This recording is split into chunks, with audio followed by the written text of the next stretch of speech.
Professor Raymond Choo is Cloud Technology Endowed Professor at the University of Texas at San Antonio. He also has done a lot of other things in his career. He was in the Singapore Police Force. He was in the Australian Institute of Criminology. He was also a visiting scholar at the Interpol, right? And also has worked in the Palo Alto Research Center. And he is currently also co-editor-in-chief of the ACM Distributed Ledger Technologies Research and Practice Journal, and also founding chair of the IEEE Technical Committee on Blockchain and Distributed Ledger Technologies. So let's now hear from Professor Choo.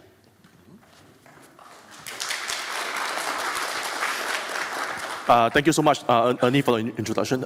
Hi, everyone. I mean, being the last speaker just before the keynote speaker is actually that's actually one advantage, because everything meaningful and everything important about blockchain has been said. So my job is going to be very easy, and my presentation is going to be very short, so that we can actually have more time for the keynote speaker as well.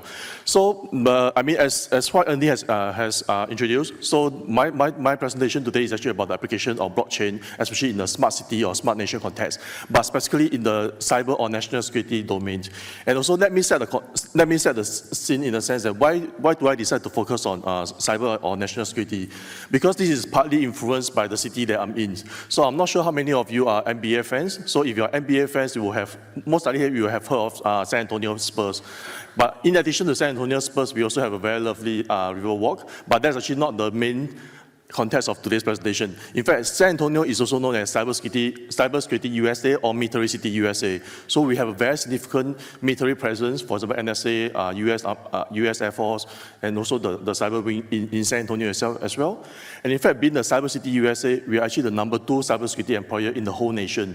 I mean, the first being DC and the second being us. So as you can see, the city itself has a very robust and vibrant national security and cyber and national security ecosystem.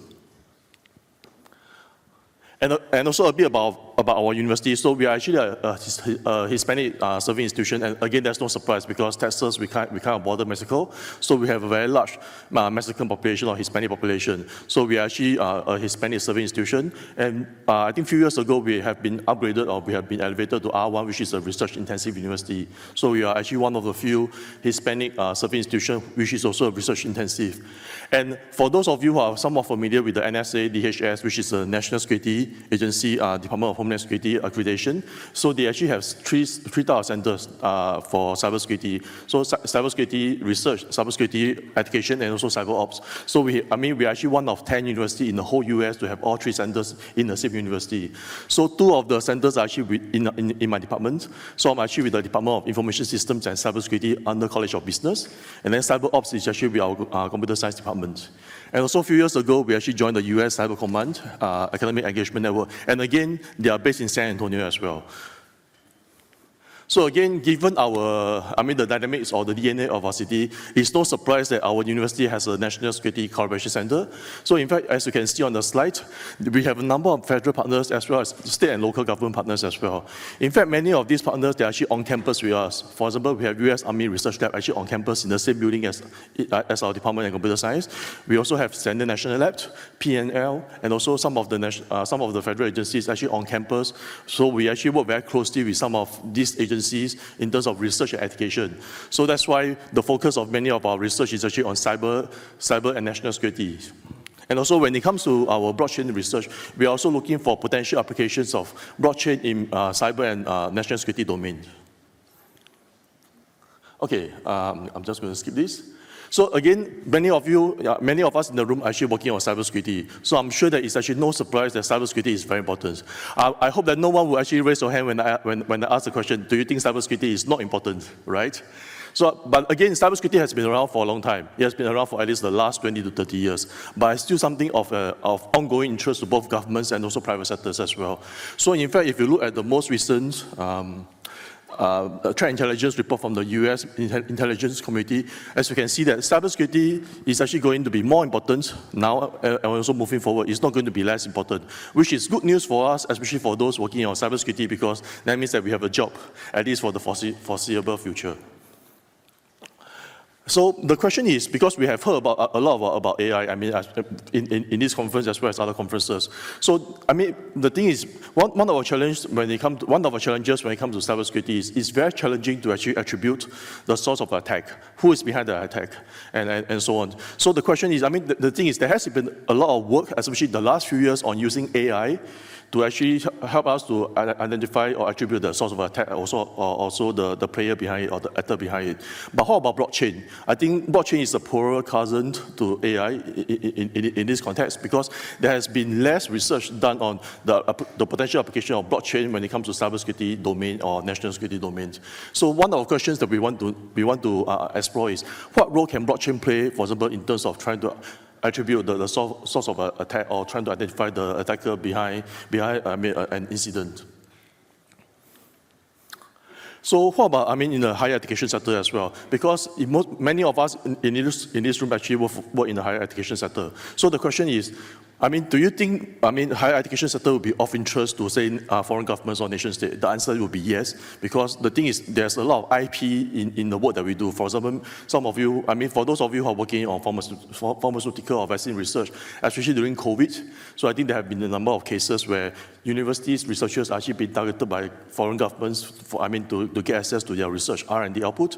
And again, if you look at, I mean, the scene around us, the landscape around us, I mean, in the US, I think a few years ago, they also introduced this Stop Higher Education Espionage and Threat Act, and also in Australia, it's somewhat similar as well. So increasingly, there has been increased focus on higher education sector as well. So now the question is, can we actually use blockchain to help us to mitigate some of these challenges in cyber or national security contexts? So yes, that was what I was saying. So how can we actually use blockchain to facilitate attack attribution and attacker identification? So when we started on this research, this actually arise because of a conversation that we have with some of our stakeholders, because they want to understand, especially a few years ago. So this actually started a few years ago. So they want to understand, so what's the state of play when it comes to blockchain? So how can we actually use blockchain in some of these areas that we are interested in, especially those in the national or cybersecurity domain? So the thing is, okay, so what we did was, instead of doing a traditional literature review, what we want to look at is actually from a commercial perspective. So we actually look at patterns, because we believe that patterns will actually tell us a different picture about, I mean, what are some of the interests or what are some of the state of play when it comes to the current state of play when it comes to blockchain. So we actually did a pattern analysis. So I think we actually look at patterns from 2006 to 2016 to 2020. So basically in the last in the 5 years gap. So what we did was, we actually looked at, I mean, the different ways of doing the pattern analysis, both structured and also supervised and unsupervised learning. We actually come up with an approach to look, okay, so we actually look at some of the different approaches to actually doing a pattern analysis. We come up with an approach to actually collect data about this pattern. So basically, we collected data from USPTO. So basically, patterns that have been approved and in the database of the USPTO. And what we actually found out is actually, just hold on, I'm just going to skip. So basically, this is actually the statistics that we found. We found that in the 5 years period from 2016 to 2020, there were about close to 13,400 patterns that were being found. And these are some of the countries that are actually the dominant player, for example, China, US, followed by Australia, India, and so on. So, and again, if you look at the breakdown of the companies, they have actually found patterns that are related to blockchain. And again, we kind of scope that very wide, because we include consensus protocol, we include smart contracts, and also DLT. So we want to cast the net wide. So basically, this is actually the breakdown of some of the findings that we found. But in addition to that, we want to actually understand, so which are actually the domains there are companies actually exploring, especially in the context of these patterns. And we found that there are actually a number of clusters. They are kind of highly dominant. So for example, one of the clusters is actually about blockchain-enabled warehouses and cargo transportation. This is somewhat similar to, I think, what the previous speaker was mentioning about blockchain being used in supply chain management as well. So, for example, this is actually a real, this is somewhat not related to that study, but it's actually not part of that study, but somewhat related to what we found. So this is basically what we consider as cluster 5. So this is actually, a case study from one of my EMBA students. So they actually implement blockchain. That was actually at least a few years ago in a brewery company. So he actually worked for one of a major brewery company in the North America regions. So basically, because for example, in an event of, say, there's a contamination in the brewery line. So they want to be able to pinpoint, so what actually, which component actually caused this contamination, and how, which supplier is actually responsible for this. So this is actually, and also I think in response to one of the questions that were raised by the audience earlier, so this is actually one example where blockchain has been implemented in a real world situation. So this is actually by the company. So another potential application is actually we actually want to use blockchain to be able to facilitate sharing of data or sharing of resources. So this is actually a work that we done a few years ago. We actually built this blockchain-based platform on Intel SGX. So we want to be able to use this platform to facilitate federated learning or sharing of data. So in fact, this is actually, based on this, we actually continue on the project, with one of our agencies, so on the Cradle contract. So basically, they want to be able to share cyber threat intelligence among trusted partners. At the same time, because the thing is, they want to share threat intelligence, but they do not want to share the raw data among some of our partners. So basically, we actually extend this project to actually, in the context, so sharing threat intelligence. And again, this is actually a work with one of my PhD students. So basically, what we want to understand is what motivates, some of the users to actually participate in this data sharing or this federated learning process on a blockchain-based platform. So we want to understand at the individual level as well as at the organization level as well. So this is actually work in progress. So for those of you who are actually interested, feel free to contact me, and then we can check further. So when it comes to ecosystem building, so this is something that I want to emphasize more. Okay, so when it comes to ecosystem building, we believe that I think we cannot do many of this alone. So there is actually a need for more collaboration, especially between the industry, academia, and government sectors when it comes to blockchain research. So, for example, is it possible for us to actually commercialize some of the things that we have done in the research lab to bring it to product so that we can actually benefit the society. So these are some of the things. For example, especially in this context, this is actually a research question that's very close to my heart. So how can we actually use blockchain to help us to mitigate some of our to address some of our cybersecurity challenges? For example, in terms of attribution or identification of attacks. And also, I think in the last few days, we have heard of secure by design and privacy by design. So how many in the audience have heard of forensic by design? So forensic by design is a somewhat relatively new term, I guess. So in terms of concept-wise, it's very similar to secure by design or privacy by design. So basically, we want to design systems that are forensic-ready or forensic-friendly from day one. So for example, if your system is hacked, do you know where to look for evidence? So in most cases, the answer is no, because you have to do investigation, you have to do reverse engineering to actually understand where the data resides so that you can actually collect evidence. So what we want to do is, we want to be able to use blockchain to actually facilitate some sort of forensic by design principles. For example, if a plane goes down, if you want to look for evidence, you actually look at the cockpit recorder, also known as a black box. So what we did in this work is we actually designed a forensic black box, so it can be centralized or decentralized. But again, data is actually very important, in this forensic black box, because it's going to be used as evidence in the court of law. So in this case, we can actually use blockchain to facilitate some of these things that we want to achieve.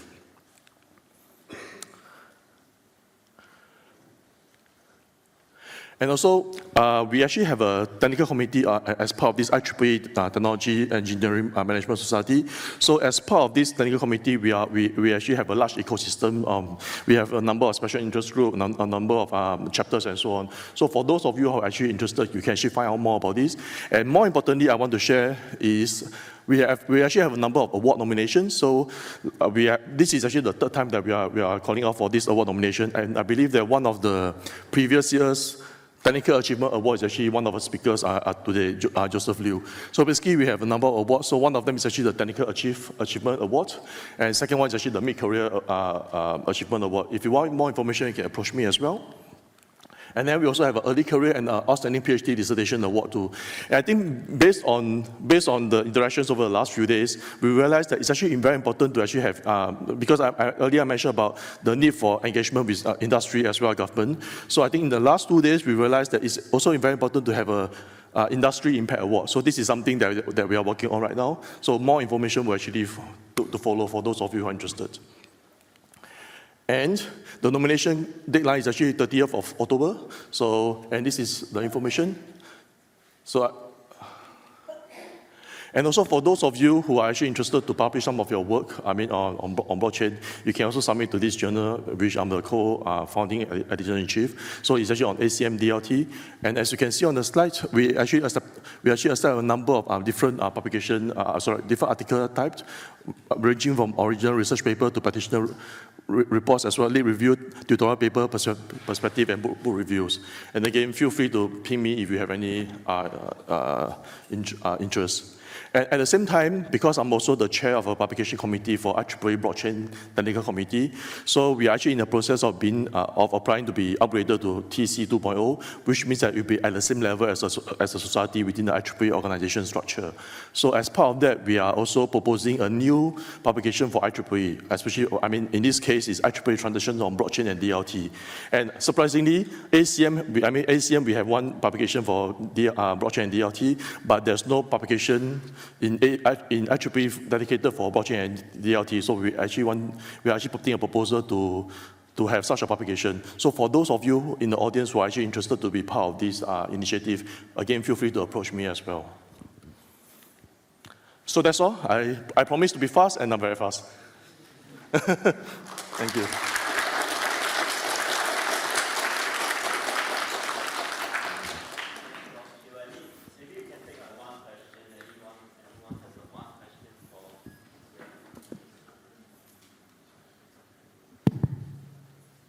No questions?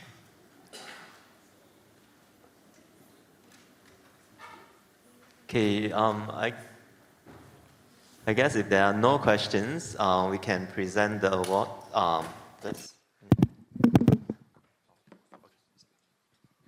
Right, and let's thank Prof. Choo for his interesting talk.